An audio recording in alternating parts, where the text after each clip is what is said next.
Hallo en welkom by vandag se podcast. En vandag gesels ons oor 'n baie interessante maar ook 'n belangrike topik wat ek dink eintlik almal moet iets oor weet. En die sê ding is iets wat baie min mense eintlik oor weet. En ons gesels met Andre Pretorius. Welkom Andre.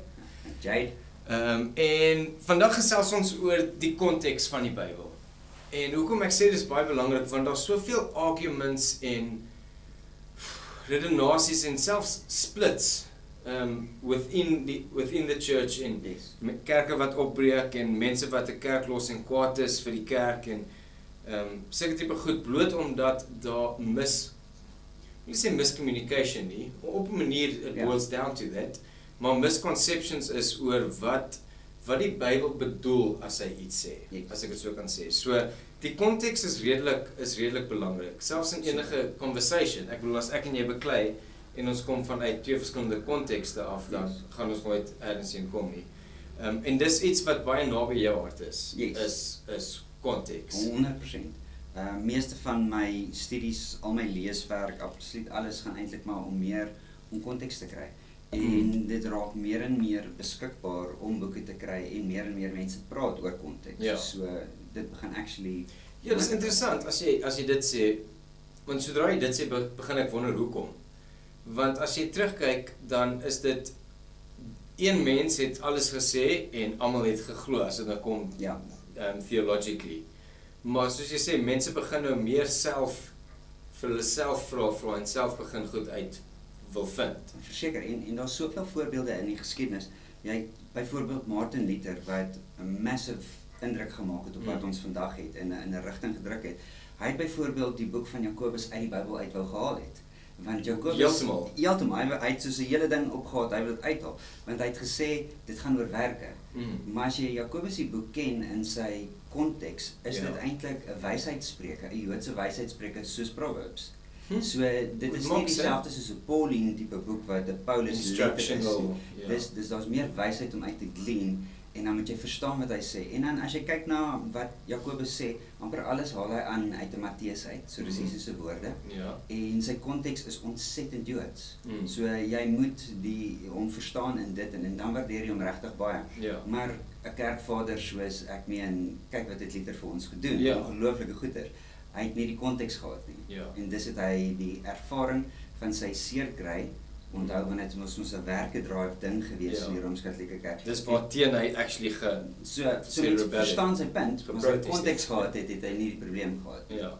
Wat eintlik dan dalk sleg vir ons kon uitwerk. So in daai sin was die misunderstanding net so positief geweest. Ja. Maar dan as ons jy het nou genoem Luther wat nie die konteks van Jakobus gehad nie. As jy obviously die Bybel is groot. En daar's soveel in dit, Ou Testament, Nuwe Testament. Wat sal jy sê is van die groot goed wat mense misverstaan omdat hulle nie die konteks verstaan nie? Ek dink alles. Okay. maar met die punt, soos as ek klas gee, begin ek altyd met die punt dat as jy die eerste 5 boeke van die Bybel baie goed ken. Ek praat nie van goed ken nie, baie goed ken. Soos wat die Jode dit geken. Soos die Joodse kindertjies wat ek kon opsê uit die kop uit. As jy hom baie goed ken, het jy direkte konteks dadelik van 'n gesprek. So baie keer sal Jesus nie 'n versie aanhaal nie, maar as ek begin met Sweet Caroline, dan gaan jou kop tim. So ek hoef niks verder te sê oor dit nie. Ja. Ek het net vir jou die begin van die woorde neergesit en jou brein gaan, okay, dis waar ons nou is. So Jesus praat so met sy mense reg rondom die heeltyd. Is hy eintlik besig om gedeeltes van 'n vers in te sit. Hy quote nie 'n hele vers nie. Want hy praat met mense wat konteks het. Ja. So hulle het die konteks van die eerste 5 boeke baie sterk gehad. So hy kom baie uit daai beeld uit praat. En as jy daai verstaan, dan verstaan jy eintlik daar's baie min temas in die Bybel. Hulle herhaal konstant en soms trek hy aan 'n baadjie aan. Dit is baie interessant want ek dink ek het altyd gespot. Ek sê spot, maar half met myself ernstig. Gesê Jesus sou my verskriklik geïrriteer het. Verseker. Omdat hy nooit regtig antwoorde gegee het nie. Nee. En die mense wat sê die Bybel is contradictory, is gewoonlik omdat Jesus iets gesê het en dan later het iemand anders iets anders soos 'n Paulus en Ja. selfs 'n Paulus het hierdie gesê en dan het 'n Paulus hierdie gesê. Maar dit maak sin as jy dit nou so sê want hy het met mense gepraat wat 'n agtergrond het Verseker. wat ons nie het nie. So hy het nie nodig gehad om uit te brei of Net so. So ek en jy het 'n gesprek, ons praat nou oor die Blou Bulle wat gespeel het teen WP. Ons is in China. Dis 'n gesprek wat niemand betrokke kan raak behalwe ons nie, want dis vir ons kultureel relevant. En dis eintlik die belangrike ding wat jy moet besef. Jy kan nie nou ewe skielik jou goeders afdamp op die narrative wat plaasvind nie. Jy moet sensitief wees daaroor. En dit het deur geskiedenis lei ons daaraan dat eksegese het gekom uit ek voel dis wat dit sê. En daar's nie verkeerd nie. Of ek voel dis wat dit moet sê. Ja. Met daai goeters God bly ongelooflik. Eerste keer slaan Moses die rots is wat hy moet doen. Twee keer slaan hy hom toe hy moes praat. Nog steeds kom daar water uit. Want God bly getrou. So God gaan nie ander mense straf omdat hy die opdrag nie reg uitgevoer is nie. God bly super getrou daar. Hy bly lief. Hy gaan altyd homself bewys as 'n goeie God. Maar Moses moes nie geslaan het nie. So it stays the so die gevaar baie is en ek is bly dat ons in 'n moderne era aangaan waar ons nie net hoef te glo alles wat van die verhoog afkom nie. Maar dit los die verantwoordelikheid nie by die ou wat op die verhoog staan nie. Dit los die verantwoordelikheid by jou. Dis soos jy 'n kontrak geteken het en jy gaan na die tyd en jy sê vir hulle die werk nie vir my uit nie, dan sê hulle dis jou verantwoordelikheid om die kontrak te lees. Dit bly jou verantwoordelikheid. Work out your own salvation. So as ek net terug kan kom dan na die analogy van die rugby in China is as ek want soos jy sê nou, dis ons verantwoordelikheid om die Bybel te lees wat ek eintlik dink van die begin af so moes gewees het. Is 'n gesprek op sy eie want dit kom nou weer in disippelskap en ek dink ons misverstaan disippelskap want ons wil teruggaan na hoe dit was, maar ons kan nie want dis anders. Maar anyway, dalk maak ons 'n video daaroor. Maar ons praat dan of jy noem van work out your own salvation is ons verantwoordelikheid om die kontrak dan te lees om to read the fine skrif, nie net die opskrif nie. So as ek dink nou as ek en jy in China is en ons praat oor rugby, gaan ek nie vir jou verduidelik wat is 'n fly-half en ek gaan nie vir jou die reëls verduidelik nie. Want ek gaan net aangaan met wat maar soos jy sê as iemand anders dit luister want hulle het nie groot geword met balletjie rugby nie. Ja. En hulle het nie groot geword met die hele kultuur nie. So is dit dan my skuld dat want hier's ek gaan ek gaan 'n vurk in die pad gooi. Is dalk nie wat Afrikaans mense sê nie, maar dis wat ek gaan doen. Jy gooi. Is dit my verantwoordelikheid om want die Bybel sê do not be a stumbling block. Dis 'n baie ek wil sê contentious ding want hoe ver en weer is dit sy eie konteks. Maar ons praat nou oor rugby. En die mense aan die ander kant hoor iets wat maak dat hulle iets stupid wil gaan doen. Hulle wil ook mense net gaan tackle met 'n bal. Ek weet dis 'n stupid voorbeeld. As iemand 'n eier vashou wil hulle hom tackle. Is dit my verantwoordelikheid, ons verantwoordelikheid om seker te maak hulle doen nie iets stupid met wat hulle gehoor het nie? Of is dit hulle verantwoordelikheid om dalk te vra? Want ek weet dit is 'n moeilike vraag van ek dink nie dis so moeilik soos wat dit eintlik altyd se verantwoordelikheid is nie. So die Bybel maak dit baie duidelik. Hy sê as jy op 'n posisie staan waar jy rigting en leiding gee, as jy mense mislei, dan moet dit soos 'n meelsteen wees wat om jou nek gehang word en jy word in die see gegooi. So dit beteken outomaties die gewig van hy wat kommunikeer is baie hoog. Moses slaan die klip. Moses gaan hierdie belofte ervaar van die beloofde land nie. As gevolg van daai een. Hoe langer jy in die tent is, hoe hoër is die verantwoordelikheid. Verstaan? So langer jy in die tent of meeting is, hoe hoër is die verantwoordelikheid. Besef dit. Maar terselfdertyd moet jy as ontvanger toelaat dat die Heilige Gees sy werk doen. Want wat sê dit? So Johannes sê vir ons in die begin was die woord en die woord was met God en die woord was God. Jesus sê dan in daai selfde Johannes, hy gee vir ons iemand wat ons alles gaan leer aangaande homself, die Heilige Gees. So dit beteken is ons as Christen se verantwoordelikheid om die Heilige Gees toe te laat om ons alles te leer aangaande die woord. So die ou wat in IJsland is, Jesus verskyn in hom en hy lees die Bybel op sy foon en hy interpreteer goeie soos wat dit is nie verkeerd nie. Hy is net nie die volle waarheid nie. John Walton sê dit baie mooi. Sorry, voor jy daar, en Ja. ek dink nou presies wat jy sê, dis dalk hoekom African Christianity so weird is. Mense noem dit animisme. So wat gebeur is, hulle het hulle kultuur, hier kom missionaries en hulle sit godsdienst by, dan mix hulle die twee. En sodra hulle dit kry, ons land is vol van hulle. Ons het mense wat na 'n berg toe gaan om bokke te offer, en hulle glo hulle is 100% Christene. Wanneer jy Christen word, gaan jy dood. Beteken jou kultuur sterf. Dis crazy, want hoe sien ons dit nie raak nie? Ons het kultuur in ons eie denominasies, in ons eie Afrikaans of Engels of enigiets godsdienst. Ons bly goed saamdra. Want hoekom het ons so baie denominasies? Maak sin. Daar's kulturele goeders daarin betrokke. So daar bly, dis van jou moeilikste goeders om neer te lê, want hoe lê jy neer wie jy is? Waar hy sê vir jy moet alles neer lê. Including culture. Hoe raak jy dan nie weg met wie jy is nie? Maar het jy tussen 'n groep gesit en jy verstaan hoe hulle werk.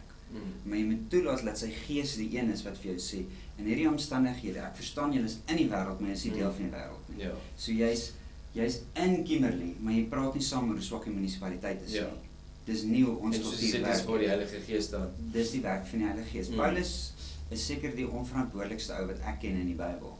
Hy gaan na 'n dorpie toe, hy gaan na 'n sinagoge toe, hy vertel mense van Jesus. Die Heilige Gees kom, hy oortuig die mense. Die mense word oortuig, hulle word gedoop met die Heilige Gees. Paulus loop.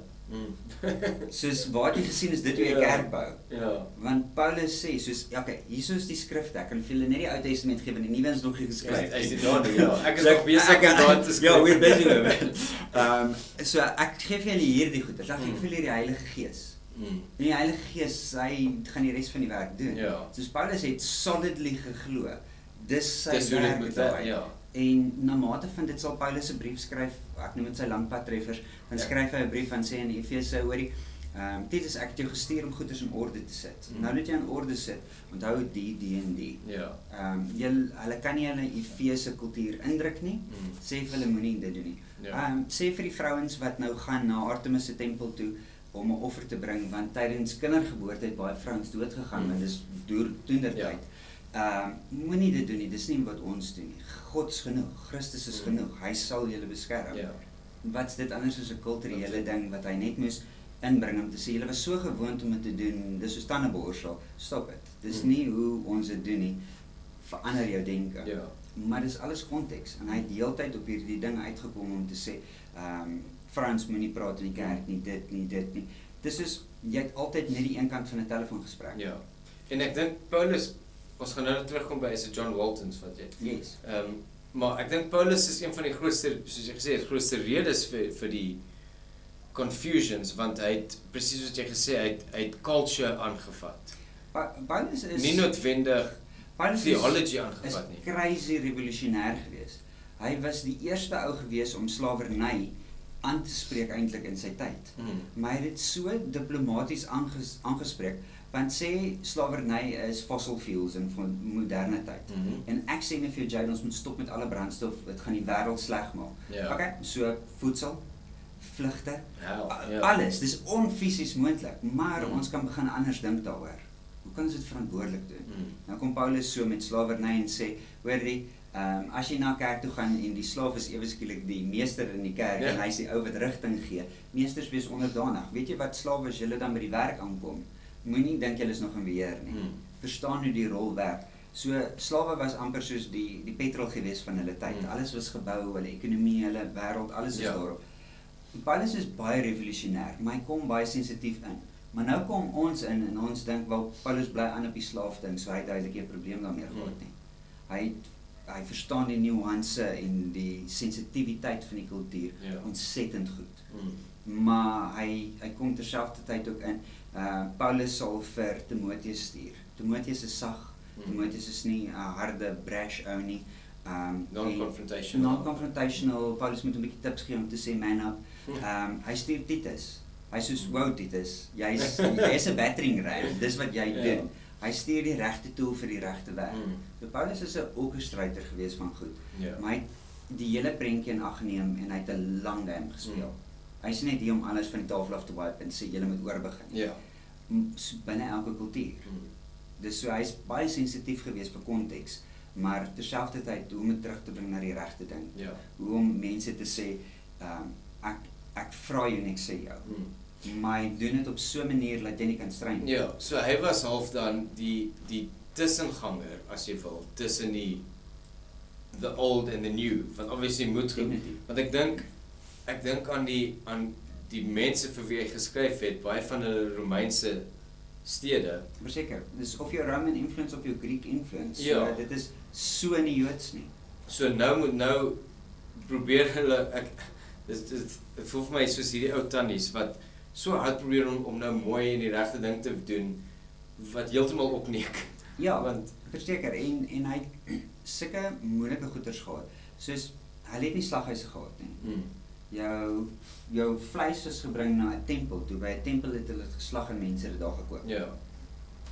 En So, waar koop jy vleis? Ja, By 'n tempel. Ja. So, en dan moet hy die lyn speel tussen, daar's niks fout eintlik met die vleis nie, dis net vleis. Want waar anders te kry jy dit, dis net vleis. Ja. Maar hy moet ook terselfdertyd die lyn speel oor, as dit iemand gaan laat stumble, moenie. Ja, want en dis sy groot ding gewees is, as dit voel vir my, dit was sy, how do we, ek wil amper sê, how do we keep everyone happy, maar dit was glad nie sy persoonlikheid nie. Nee. Maar ook op 'n manier was dit, how do we help both parties Ja.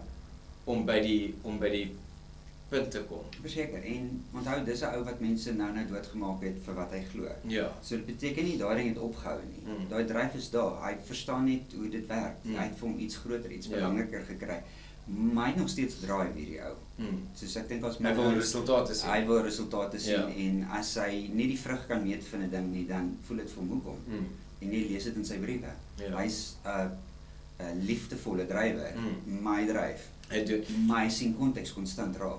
Ja, Hy wat neem ons almal in ag. en dis die ding wat ons nie het nie. Ons Glad het nie.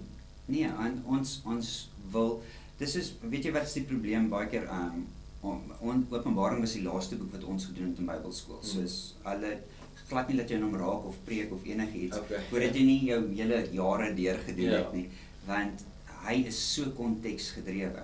So ons sien in Openbaring sien ons 'n ding wat vlieg en hy het lemme, hy het vlerke wat bo hom draai. My moderne brein sê helikopter. Die historical correct persoon wat dit aangeskryf was, verstaan, okay, so dis 'n heel verwysing aan sprinkane. Ja. Dis 'n Context. super sterk konteks. Ja. Ons nou nog gepraat van John Walton. John Walton skryf 'n wonderlike sin. Hy sê die Bybel is aan ons geskryf, is vir ons geskryf, maar nie aan ons nie. Yes, ja, en ek dink dis crucial om dit te besef terwyl jy lees. Verseker, so daar gaan goeders wees wat jy mis en goeders wat jy nie verstaan nie. En as daar goeders is wat ek mis en nie verstaan nie, probeer ek nie iets toepas wat dit moet wees nie. Byvoorbeeld, wat bedoel jy? Ek is nie bang om onseker of ignorant uit 'n ding uit te stap nie. Okay. Ek gaan nie iets maak werk sodat dit my onsekerheid laat weggaan. Ja. Ek sou eerder in daai ongemak en daai tension, daai discontent instap en sê wat ek weet nie alles nie. Ja. Dis vir my fyn om nie alles te weet nie. Hy sê ons moet ons kinders weet ook nie alles nie. Ja, en dis wat ek wil vra. Want ons praat oor die Heilige Gees en presies wat Paulus gesê het, is hy of dat Jesus eerste, ek los vir julle die Heilige Gees. En dan is ek seker daar's konteks daar ook, want die mense het iemand gehad wat hulle geleer het, so hulle was gewoond aan iemand wat hulle Verseker. leer, so daar's nou iemand nie wat kom hulle leer. Maar ons, ek nou heeltemal van my, wat het ons nou gesê? Aan ons geskryf, nie vir ons. Ja. So as ons lees en ons weet nie wat aangaan nie, dink ek dan moet ons besef it's alright. 100%. Of is die ander kant dan is ek nie in tune met die Heilige Gees nie, want die Heilige Gees gaan my lei in alle waarheid. Hy gaan. So daar's twee goeders wat jy nou aanraak. Die eerste ene wat ek baie van nou so Romeine 1, hier 13, 14, 15, 16, 17 rond. Ek lees 'n Bybel sonder versies. Ja. En so in daai gedeelte rond, dan skryf hy daarso van die begin af het God alles van homself duidelik gemaak in die natuur. En mense het deur hulle eie ongeregtigheid, hulle unrighteousness, gekies om hom nie te sien nie. Dit beteken daar's 'n duidelike lyn daarso. Ja. So, deur voordat enigiemand 'n Bybel gehad het, soos Abraham en baie van daai ouens, het hy reeds homself bekend gemaak aan almal. En uit hulle wat righteously soek vir die waarheid, het hy homself bekend gemaak. Sonder skrif. Sonder skrif. Ja. Ons het die super voordeel nou om skrif te hê. Ja. En konteks te hê, en tyd te hê, en intelligente mense te hê. Maar hier kom nou die tweede, en jy het nou dit genoem, dis die doel van discipleship.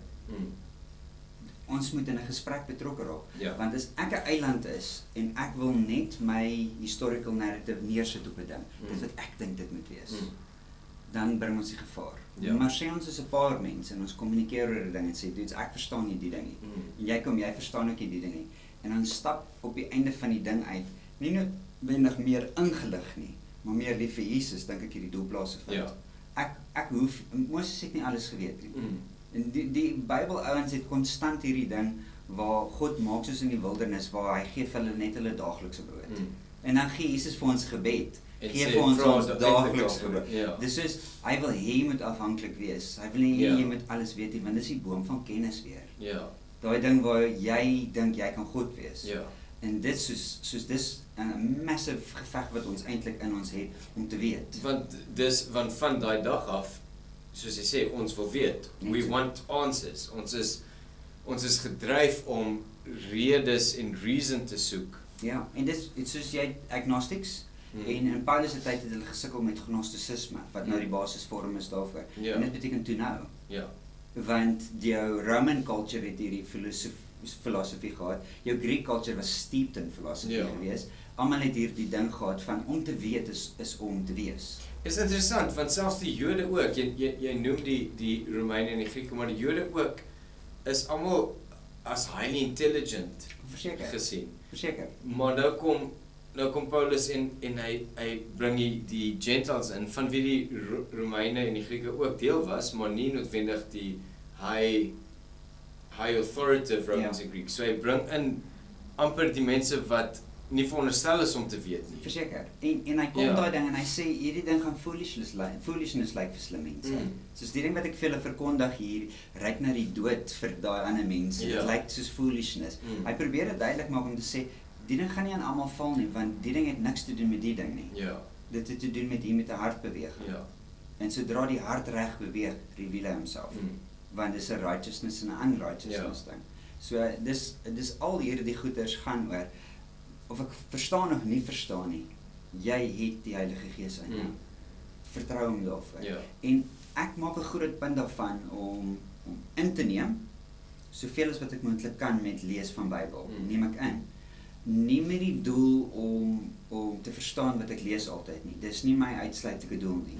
Ek kan vir jou sê hoe lees jy 'n ding, jy val hom hier agter, dan kom die Heilige Gees later, dan bring hy daai ding uit en sê hy, okay, dis so wil hê dit moet toegepas word. Dis die verstaan hiervan. En dan kry jy die aha oomblik, maar eintlik het jy hom toegelaat om op sy eie tyd te werk.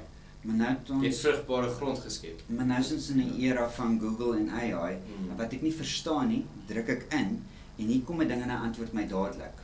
Ek wil vir jou sê as ek deur die geskiedenis kyk, dis nie hoe God optree nie. Ja. Soos Moeder Teresa sê, wonderlike ding. Hulle vra vir hoe lyk 'n gebedslewe? Sy sê nie 'n gebedslewe lyk as volg. Sy sit en sy luister.